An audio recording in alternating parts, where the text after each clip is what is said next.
So investors are freaking out. The Wall Street Journal quotes a man named Rob Citrone, a 60-year-old hedge fund manager, watching from his Orlando, Florida home as President Trump announced his plans. He says, "I should have sold more." Across Wall Street, money managers, brokers, bankers were reeling from what many described as an unprecedented shock, fearing it marked an end to the market's post-COVID rally.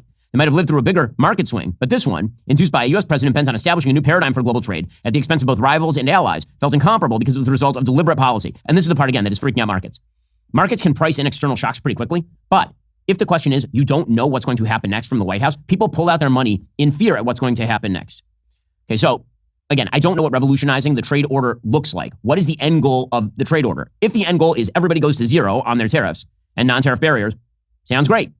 But totally unclear if that's the case at this point, because again, there are countries that have extraordinarily low tariffs with the United States who just got smashed by these tariff rates.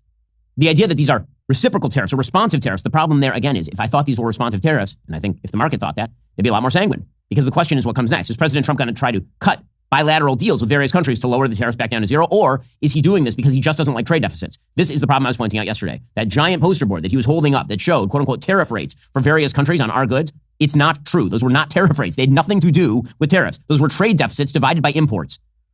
Meaning the only way to get those numbers down to zero would be for those other countries to just buy more American products, regardless of whether they are poor or whether they even have tariffs on American products in the first place. It is the equivalent of you saying that you're running a deficit with your grocery store. You're running a trade deficit with your grocery store because you gave them money and they gave you goods.